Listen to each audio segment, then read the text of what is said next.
There is no growth in comfort and no comfort in growth. Yet the big leaps are how careers are made and how businesses excel. So how do you master not knowing it all or feeling like an imposter? How do you have the conversations that will lead to trust and, of course, excellence? How do you take charge of the things that you can control? How do you thrive outside your comfort zone? That's what this podcast is about. I'm your host, Wanda Wallace, and it's time to get out of the comfort zone. Welcome to the conversation. Today we're talking about power. Now, it's easy, I know, to feel that you have no or perhaps not enough power. However, I also personally believe, and I see, people have a lot more power than you may realize.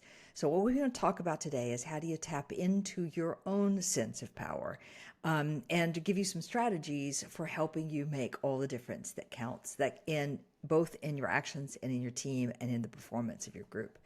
So my guest today is Stephen Gaffney, and he's the CEO of Stephen Gaffney Company, a leading expert in creating consistently high-achieving teams. Don't we all need that one for sure?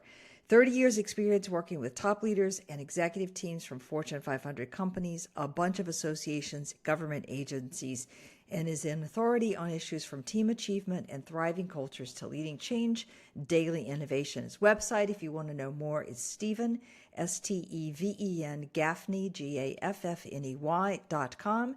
The book we're talking about today is Unconditional Power, a system to thrive in any situation, no matter how frustrating, complex, or unpredictable. Stephen, welcome to the conversation. Thank you for having me on your show. It's a pleasure. Really looking forward to this. All right. Why power? Of all the things that you see drive high-achieving teams, why power? Well, it's not power over someone. It's our internal power to overcome circumstances. And when you look at today's work world, there's a lot of uncertainty and a lot of changes. And so it's easy to focus on things that are beyond our control. But this is all about focusing what's within our control. And I've worked with some of the best CEOs, admirals, and generals. And whenever they're faced with a problem, the best ones look at themselves first. The worst ones look at others first. So this is all about our internal power. Yeah, but that internal power, in my view, you can disagree with me if you want. That internal power, that sense of my own power, is what I use to project outwards. And when other people see that I feel that I am not powerless, that I have some power, they tend to respond in a way that actually gives me a tad bit more power. And I feel better about it. And it can be a virtuous circle, at least my experience. Do you agree or disagree? I agree. In fact, in the book, Unconditional Power goes through 3 moods. And that's really the whole idea. There's 3 overarching moods. And one of them, you just hit on the nail on the head, powerless mood. And that's in the mood where we think, what difference can I make? I'm only one person here. That is true. We are only one person. But powerless is like a state of resignation, where we're almost giving up control because I feel powerless. There's 2 other moods we can talk about, and then the desirable mood is ultimately unconditionally powerful. Okay, so tell me, what are these other 2 moods?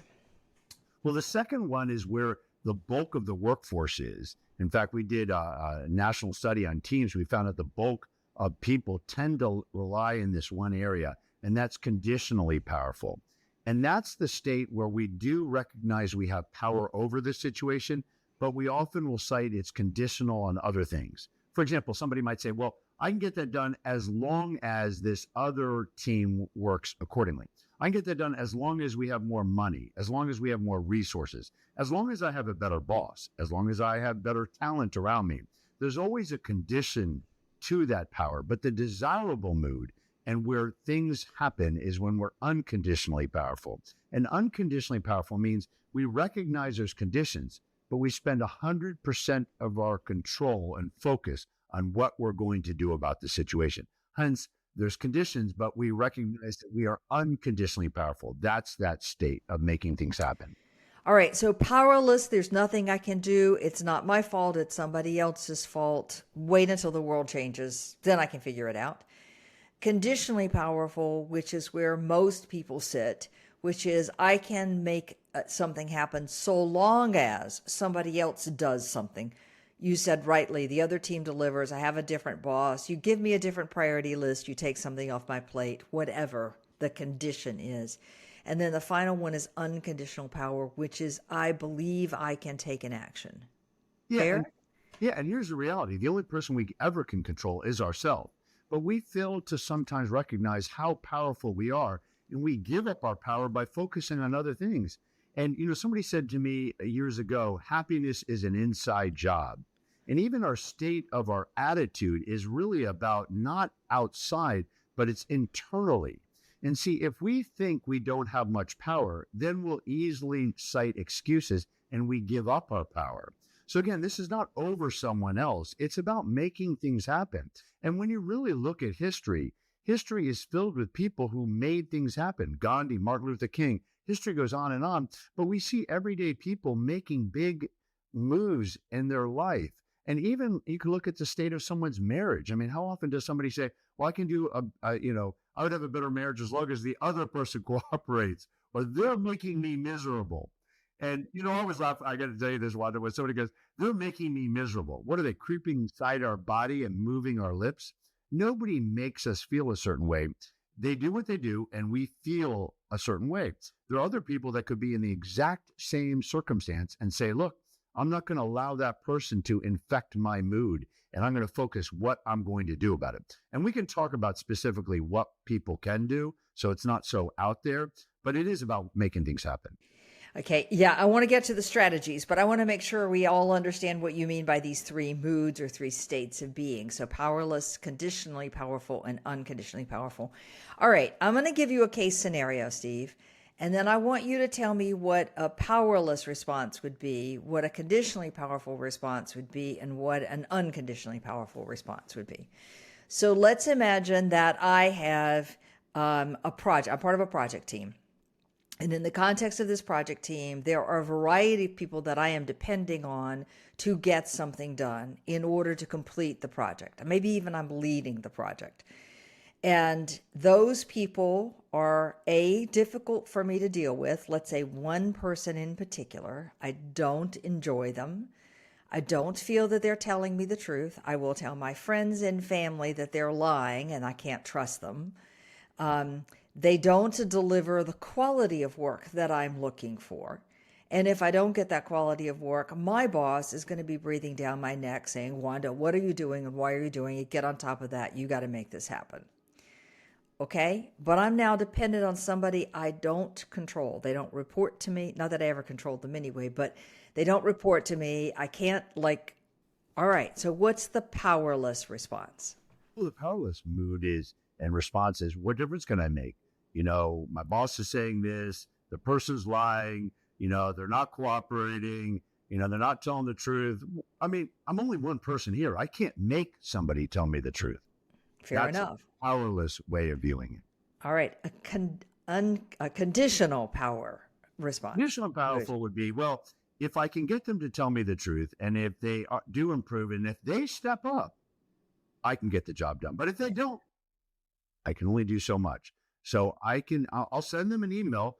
I'll even have a meeting. But look, if they don't cooperate, what can I do? All right. All right. And I can imagine also I can do this if my boss will speak to their boss. Absolutely. So I put it on the bosses to take action. Okay. All right. Now what's the unconditional powerful response? Unconditionally powerful is a state where the three characteristics, and I want to kind of pause and just get everybody realizing it, because then the solutions will become obvious. The first is taking full responsibility for our attitude and actions. So what that means in this situation is they are being the way they are. What am I going to do about it? And so sometimes somebody will say, well, I tried this and I tried that. And my response is, okay, what else can you try? What other ways can you do it? For example, I made a call. Well, if they don't call me back, I'm going to continue making a call. I'm going to keep calling them until they respond back. I will call other people to get them to call me back. I'll set up a meeting in which I'll bring other influencers in the situation and make that happen. This second characteristic, which is really critical, is believing that anything is possible. And here's the way to think about this. If we look at this situation, logic would dictate with over 8 billion or about 8 billion people who live on this planet, somebody has been in this exact situation. Somebody who's not truthful, somebody who's maybe a difficult boss, whatever, the talent is off. somebody has probably walked exactly in my shoes and figured out the answer. So what I need to do is, if I believe that there's an answer out there, I'm going to go find the answer.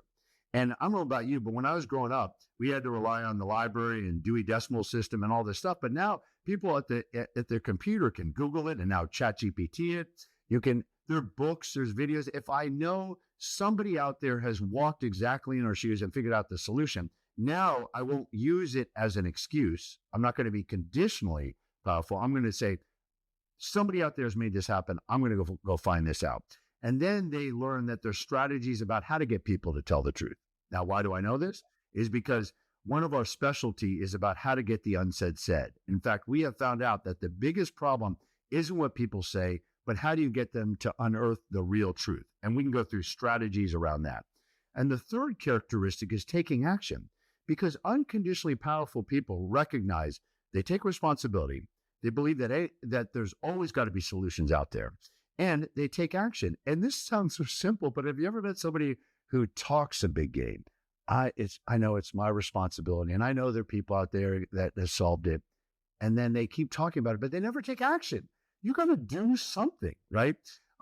So it's about taking action, and often massive action. Those three things are really critical. So when we overlap that on the situation, the third part might say, okay, so I'm going to have this, I'm going to have a meeting with this person, and I'm going to get my unsaid said in a vulnerable way to trigger them to get their unsaid said. For example, we have had several meetings, things aren't working. I don't know if there's something I can do or you can do, but whatever it is, I want to try to get the truth to this. So what can I do better to work better with you, right?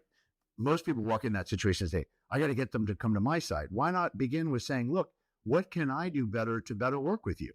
Well, you need to leave me alone. Well, that's a problem, because we've got to work together. And maybe what I need to do is a strategy called Be Them, where you go to their side of the equation and you focus on what's going on with them. And maybe we ask a series of questions. But the point being is that's how an unconditionally powerful person would look at this. Okay. So I'm recognizing that there's always something I can do, that some other people have information that might be useful. So I'm not afraid to ask. I go seeking. And then 3, I do something. All right. So 2 things about this, Steve. One is it reminds me of what we know about resilience, that this is a brilliant formula for resilience. It's believing that I have more power than I might realize, that I can take an action that will move things to a different state of affairs, and that eventually we will get to a better place. Different place, but a better place.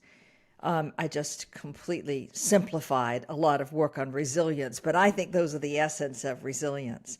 And if you look at historical figures, you mentioned this. Brad Borkin has written 3 books on that and been a podcast guest 3 times about major things that happened in the world, like the building of the Panama Canal, completing of the Panama Canal, I should say, under Teddy Roosevelt, that if you look at what Roosevelt did, it's exactly what you're describing, that unconditional power. Now, he had power because he was president at the time, but he didn't have power because Congress was not approving it. They wouldn't give him budget. There were unknown solutions that he had to invent. I mean, there's a whole bunch of stuff, and you see it playing out in historical characters as well.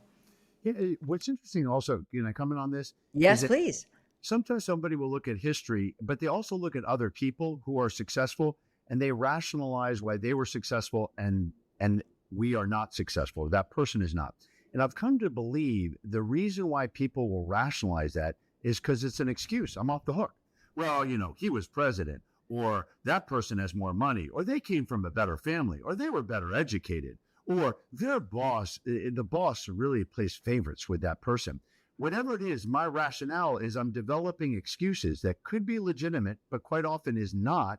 But either way, it's an excuse, so I'm off the hook. But my comeback to that when people go down that path is it doesn't help your situation.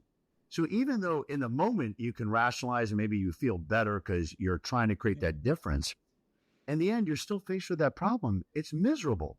So what you need to do, and what we all need to do, is what is the way to move anything in life, is to focus on what we can do about it. I'll give you an example. I'm a cancer survivor. And, did I cause the cancer? Of course not. It is what it is. I could not do anything that I had cancer, but I could deal with how I was going to respond to the cancer. And so what I did is that was actually at the same time as the Great Recession in 2009. And so, which was, they wipe out consulting and all that kind of stuff that happened back then. But faced with great headwind, I said, okay, I'm not the first person that's ever encountered cancer, not the first person that's ever encountered recession. So what am I going to do about this? And I took that as an opportunity to retool my business. And from those years on, we've had our best years ever in business.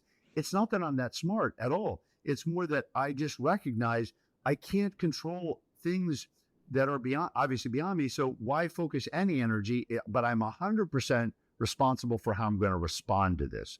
And that's what this is all about.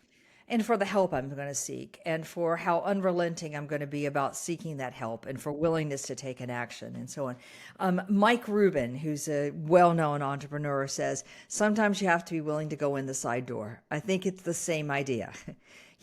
I can't get this way. I'm going to try a different angle until I get where it is that I think is going to be useful for us. All right, Stephen, let's shift and talk about how. So you've got 9 strategies in your book that help you get to a state of unconditional power.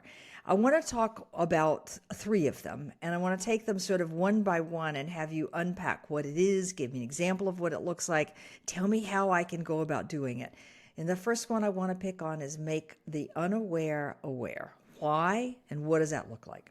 So that means bring awareness to this distinction of powerless, conditionally powerful, and unconditionally powerful. So what that might be is translating to our listeners and people that are maybe even viewing the video is to actually go out and share that distinction. And that awareness can often move people to unconditionally powerful. Let me give you an example. I had a client of mine there was an operational upset, and people came to them and said, look, we got a problem. And all he said is, looking at this continuum, how are we approaching this? Are we being powerless? Are we being conditionally powerful or unconditionally powerful? And his team looked at it and said, you know what, we're being conditionally powerful. We're having a lot of conditions and excuses. And all he said was, how would we look at the same problem that is clearly a problem in an unconditionally powerful way? People said, well, we could do this and we could do that. And he went on to share with me that people started to give ideas and suggestions. He said within about 5 to 10 minutes, they had it solved with an action plan moving forward. And all he did was bring awareness. So I can't illustrate enough to bring awareness to this distinction, because the difference maker that my clients have told me over these years is to recognize that so many people are conditionally powerful. There's a lot of other distinctions like victim and all kinds of other stuff that are hard to self-admit, but we can all admit where we're on this continuum and do something about it. So bring awareness. So I want to encourage people, whether they mention my name, I don't care. I want to go out and change things. Just bring awareness to these 3 different moods and ask people, where are we and what could we do differently?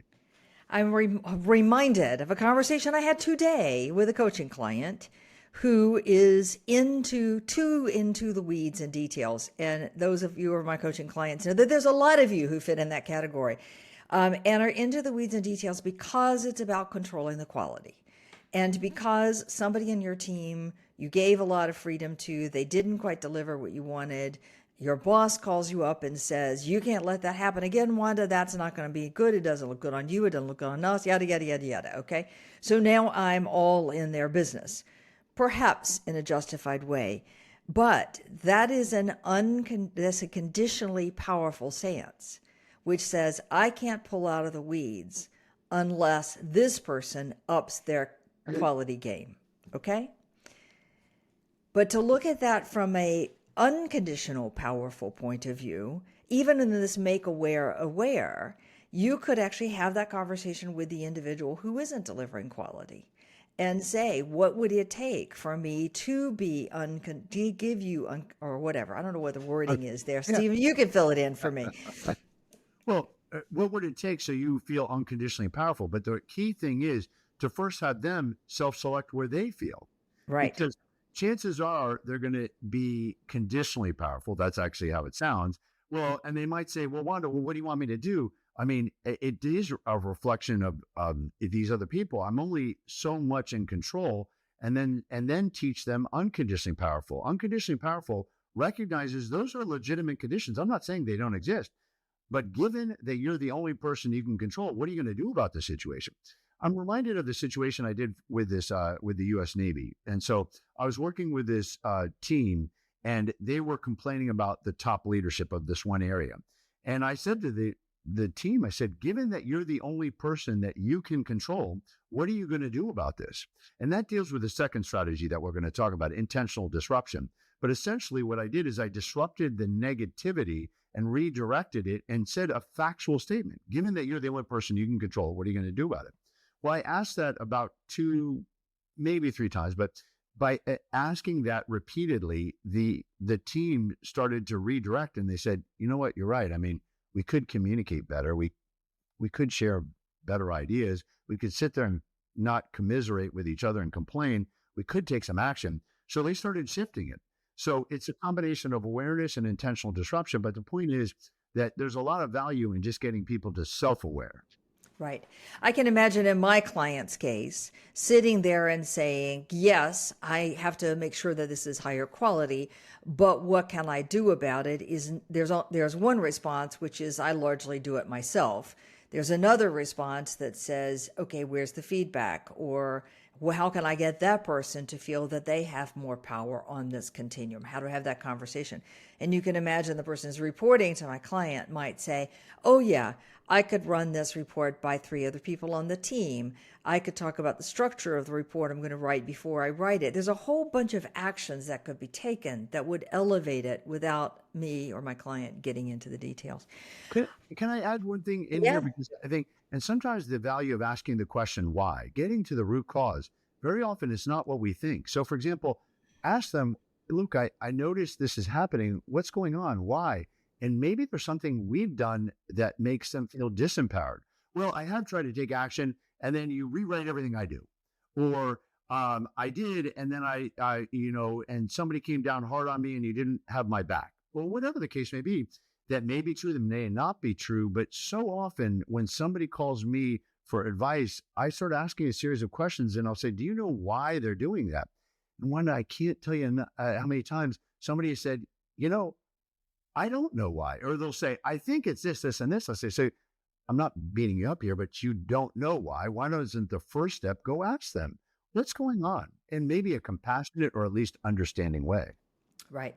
So it's understanding where I'm behaving on this powerless to unconditionally powerful continuum, put myself there, and say, what would it look like if I operated in an unconditionally powerful way? And it's my counterpart, the same thing, and trying to get them to articulate where they are and what it would look like for them to operate in an unconditionally powerful way. And by the way, what it is I might do differently that would help them be unconditionally powerful. Excellent. Okay, great. All right, your next one you've already previewed, which is this notion of intentional disruption. Why and what does that really look like? So intentional disruption is when the direction of the conversation, meeting, or team is going in the wrong direction. In other words, they're becoming more conditional or powerless. And in fact, I see this a lot now because there's so much uncertainty in various businesses, some that are dealing with the government, some that are not. But there's a lot of headwinds in a lot of different industries where people are slipping into being conditional, powerful, or even powerless. And so what to do is to intentionally disrupt the pattern. There's 2 types of intentional disruption. One is physical, where we might do something different. And it might be as simple as we've always met in the same meeting area, so we're going to change it to a new location. So we're disrupting that mindset, and maybe that's a different way. We all intuitively do that when something's going badly. We just sometimes get up from our desk and go take a walk. We know to not wallow in it. That's physical. But the real big one is mental intentional disruption through the art of questions. There are 3 great questions that people can ask that can redirect any meeting, and we don't even have to be in control of it. One is, what would you suggest? So a great example of this is we've all had people in our lives who sit there and complain, and they go, I can't believe blah, blah, blah, blah, blah, blah, blah. And you just say, well, what would you suggest? So we're not saying they don't have the right to complain. You're just redirecting. So, wow, that's really upsetting. What would you suggest? And so that's a way to redirect it. A second good question is, what would it take for you to agree? What would it take for you to agree? A good example of this is you're in a meeting and people are going at it, and you're like, oh my gosh, nothing's getting handled. You could say, what would you suggest? Or you could raise your hand and say, look, there's a lot of disagreement here. How do we get some agreement? How do we move forward? Or we suggest something to our boss, and our boss says, we're not going to move forward. What would it take for you to change your mind? What would it take for you to reconsider? Or let's say we don't get that promotion. What would it take so I'd be next in line for the promotion? But essentially, what would it take to get agreement to move forward? The third great question, which is one of my favorites and people's big favorite, is, can you live with it? Can you live with it? I don't know about you, but just being vulnerable here, I have spent a lot of time in my life having stupid conversations about things I have no effect over, or it doesn't really matter. And I get so attached to a particular solution or outcome. And if somebody had just said, or if we just say, can you live with it? It kind of shakes us up and realizes, yeah, I can. I don't like it, but it's not a deal breaker. And I've used these three questions in facilitating many, many tough situations to get to a solution. But we can use it on other people, but we can also use these questions on ourselves. Those are all examples of intentional disruption. Those strike me as brilliant questions to use as a member of a team or even as a leader of a team when there is a lot of disagreement going on around the room. And just those three questions, what do you suggest? Okay, what would it take for you to agree? And can you live with it? Seems a way of cutting through some of the clutter that often clogs up all of our meeting time. It does. In fact, I have a client recently who took, can you live with it? And he said, we have cleaned up so many issues. Because we were spending times, and now I just say, can you live with it? Oh, incidentally, if somebody goes, I can't live with it, you go back to question one. Well, if you can't live with it, what would you suggest? What would it take for a degree, and can you live with it? To this point, I've never participated in a conversation, facilitated or watched something happen where not using those three questions has not produced a breakthrough. 100%, it has always produced a breakthrough, because if they can't live with it, well, then what's your suggestion? So if you keep doing that, and even in our home life, you move anything forward. Well, and the point is not always to solve it today, once and forever. It's to move it forward, because that's where the unconditional power really comes from. We moved it forward. We're in a bit different state, hopefully a little bit better state. We have more information. We move it forward again. It's that steady progress or steady movement that I think is the secret to most of these intractable issues in the first place. I just want to say that having worked with so many leadership teams, and that's the big focus of what we do in all kinds of industries, but even like the nuclear industry, all kinds of industries and hospitality, some people are faced with complex, tough problems. And so we're not going to solve it 100%. But the key is, what do we do moving it forward? Because otherwise we have these repetitive meetings that just do a lot of talking and no action and nothing moving forward. A big point is to move it forward. Move it forward. Okay. Anywhere, just move it forward. I love the three questions. What do you suggest? What would it take for you to agree? And can you live with it? Excellent. All right, so let's move to your third of the 9 strategies. You're going to have to buy the book if you want to see all 9 of them. But the third one is reframing. And what's interesting is we all hear the word reframing. I'm not sure we're really good at it. You describe, so tell us what it is. Give me an example. And then I know you've got multiple ways to do this. So reframing is how we look at a situation. And what I've found by working with people who really make things happen, and even when we look at ourselves, when we have made things happen, it's often that we look at it differently. And that's the art of reframing. It's like, I'll give you a kind of a basic way, and then we'll get to the different ways. A friend of mine said to me one time, even our worst days are somebody's best days ever. And it hit me, because we all complain and get upset at times in life, but wow, so much of what we deal with are blessed, and somebody else would gladly love to have our problems, because that's their best days, because they have so many worse things. So that's an example of reframing overall. But there are 3 overall arching types of reframes. And I say, because there's many, and there's experts talking about reframing, but I'm big on simplifying a lot of concepts. So my 3 favorite ways to reframe: one is to simplify the problem. So you reframe it in a smaller manner. And that would be where you're taking a complex problem and you say, let's say a big change management or a big reorg, and you're like, oh my gosh, we could go this way, could go that way. You say to the team, okay, so what's one action we could take now, between now and next week? Or another example is, let's say somebody on our team is causing all kinds of problems, and we got to coach them. And so we might say, look, you're messing up here, you're messing up there, and it's going to be overwhelming. But if we can simplify and say, look, there's a lot of problems, but if you could just focus on responding to people within 24 hours and just changing your tone in the way you're approaching it, that's what I want you to focus on for the next 2 weeks. In other words, simplify it. And when you really look at people who are great leaders, they take complex problems and they simplify it so people feel like, you know what, I can do this. And have you ever met somebody who could take a problem that's complex and make it really complex? And you're like, Yeah. I was lost before, but now I'm really Really lost now. lost. Yeah, absolutely. I do notice that the CEOs that I admire the most and that seem to get the best results as well are very good at this simplification. And they sort of zero in on the one or two actions that are going to move us forward best. And yes, there are 100 others we got to do, but these one or two are the things they want everybody to get focused on. So they have this ability to get that focus clear, crystal clear. And then they kind of, tell everybody else, yeah, but we'll get to that. Yeah, but we'll get to that. And they do. It's just there's that clarity of what's the one thing that's going to make the biggest immediate impact is really spot on. Okay, so simplify is one way to reframe. Yeah, to make it smaller. The other second type of reframe is we do the exact opposite, and there's value in doing that, is to put it in a larger frame. And this is so important because sometimes we've had major problems that just happen. And great leaders can take a problem, but put it in a larger context. So we feel like, although this is a problem, we have a much bigger mission to solve. And we're inspired by that mission. And those are people who are great visionaries. They put a problem in a lot bigger circumstance. And, if you think about it, and if I look at my life, some people who are always in great moods, there's some people who are fake about it. But the people who are authentically in a good mood really do put things in a proper context. It's like they'll say, this is a problem. They don't spin it. They say, look, this is a problem.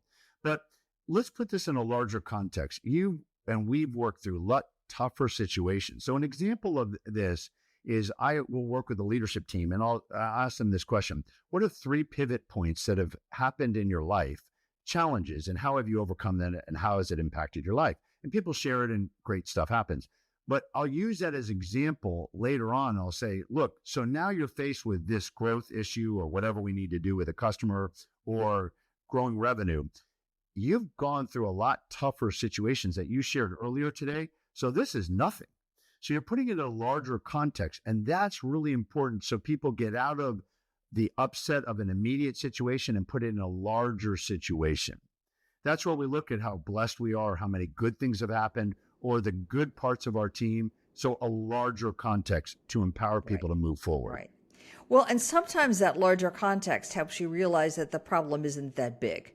So let's say we have a problem with a client who's constantly complaining about something we do in an operational procedure. The larger context is to say, yes, this client matters, but how big is this client? Is it our top client? Then let's everybody get on it. Is it someone of the smaller clients? Then maybe we don't need to worry about it quite so much.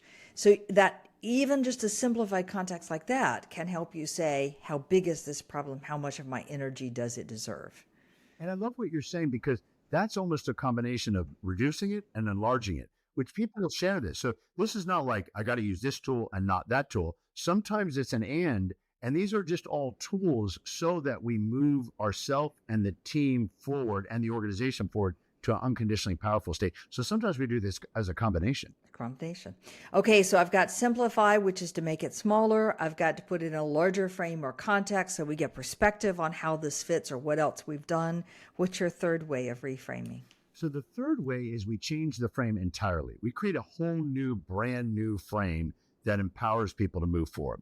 A good example of this was in July 2020, so this is a few years back, I had an IT issue around a team that was working on an IT issue. And it was in July, and I asked them, when are you going to finish this project? And it was taking a long time. So they said, well, I mean, this or that, but it's probably going to take us till November. And I thought inside, my inside voice was like, November? this is not that complicated. And I was about to develop not the best tone, Wanda. It was not going to Right. come out right. And then I thought to myself, well, what do I ideally want? And I thought, I really want this done in a month. So what I asked them is, given that I ideally would like this done in a month, what would need to happen? I didn't say it had to be done. I said, given that I ideally would like it done in a month, what would need to happen? Well, I'll credit the company. They came back with a list of things that if I could agree to it, could get done very quickly. And you know what? I could agree to all of it. And I did. And it was done within 6 weeks. Here's the point that I'm always reminded by the situation. Instead of being stuck in their frame of November, I just thought, what do I ideally want, and try to facilitate that to happen. So what about when we're having a difficult time with someone and we're trying to overcome all these obstacles? What if we said, given that I ideally want us to have the best relationship, best team situation ever, what would need to happen? Given that I want to do the best job for you, you could say to your boss or your leader or the person you're reporting, what would need to happen? So what you're doing is the best way to do this is use the prepositional phrase, given that I would ideally want, and then you put X. So ideally, given that I ideally want this, what would need to happen? That's an example. And then there are other just overall examples. Another really great total reframe is all problems create opportunities. All problems create opportunities. And that, I feel, is a truism in life. I'm not saying all problems are good, back to the cancer situation, recession, whatnot, but I'm saying all problems do create opportunities. And for me, cancer was an opportunity to hit reboot in my life. I delayed a lot of things. I was like, oh, this person will live forever. I'll live for, when I'm being silly, but I was like, I have to enjoy my life, and I have to be much more present to people around. I respect health a lot more. But the point being is, all problems create opportunities. So whatever somebody's faced with right now, as they're listening, and you're thinking, I have a problem. I'm not saying you don't have a problem. So focus, instead of the problem, what are the opportunities it allows you to do, and you could do, and do that. Okay. That we're back to that notion of unconditionally powerful, because if I see every problem, I'm going to focus on what I can't do. If I see the opportunity, I'm going to focus on what I can do. And we're right back to unconditionally powerful. All right. So 3 strategies. Make the unaware aware, which means where am I on the continuum from powerless to unconditionally powerful? Where's my counterpart? And what would it take for us to move to more unconditionally powerful? What would have to happen? Second one is an intentional disruption, which is, yes, physically, I can go to a different location. We can meet in a different place. We can disrupt things in terms of the physical context, but we can also disrupt it in terms of our thinking. So 3 questions. What do you suggest? What would it take for you to agree? And can you live with it? Sounds like really powerful questions to me. And the third tactic for moving to unconditionally powerful is to reframe. Reframe either by simplifying, making it a smaller problem, or by making it larger in a larger context, so we see all of the complexity, or see the bigger picture, I think I want to say. And 3 is by changing how we're thinking about it, either looking for an opportunity, or if my ideal is X, what needs to happen for that to happen. The book covers a lot of other things, but we can send them also an article that goes through at least some of the other ones, although brief, but something they can share with their team. So all they have to do is contact us at justbehonest.com, justbehonest.com. And also something else, Wanda, and then we can go wherever you want with it. But I want people to do something with what they've heard today. So if they do and take an action, for them to email us, I'll send them the very first book I wrote called Just Be Honest, that goes through a very powerful distinction on how to have a difficult conversation with anyone. I'll send them the electronic version for free. All they have to do is share that they listen to the show, and I want to see, and for them to share what they did with the information, and hopefully that they made a big difference or a difference, and we'll send them that book for free. Okay, so there's an article that will go through the other strategies briefly, justbehonest.com. Send you an email with what did you listen to and what did you do, one thing, and you'll get your first book about Just Be Honest as a free electronic copy. All right, so where do they send that email, Steve? Yeah, so if they go to justbehonest.com and there's a contact area, or if they want to go directly, it's info@stephengaffney.com. So my name, Stephen Gaffney. So info@stephengaffney.com, or they can just go to the website, justbehonest.com. It all goes to the same place, but just be honest, and they can see the contact, and then they can contact us. Whatever's easiest. Whatever's easiest. And I love that because you teased this at the very beginning, that there is a solution on how do I get people to tell me the truth. Just be honest. So there we go. Justbehonest.com, info@stephengaffney.com. Steve, I love the conversation. I love the tactics and strategies. I am convinced they will move all of us to a more resilient, unconditionally powerful, more optimistic state of mind, all of which are good for our leadership without any doubt. So thank you for those insights. Thank you. Thank you for having me on the show. It's a pleasure. It's a pleasure. My guest today, Stephen Gaffney. The book is called Unconditional Power, A System to Thrive in Any Situation, no matter how frustrating, complex, or unpredictable. And join us next week for another episode in Getting Out of Your Comfort Zone. Certainly send us a comment if you like on outofthecomfortzone.com, and we'll talk to you soon. Thanks. Bye. Thank you for joining us today. Tune in for another edition next week with Dr. Wanda Wallace on the Voice America Business Channel. Reach outside your comfort zone this week.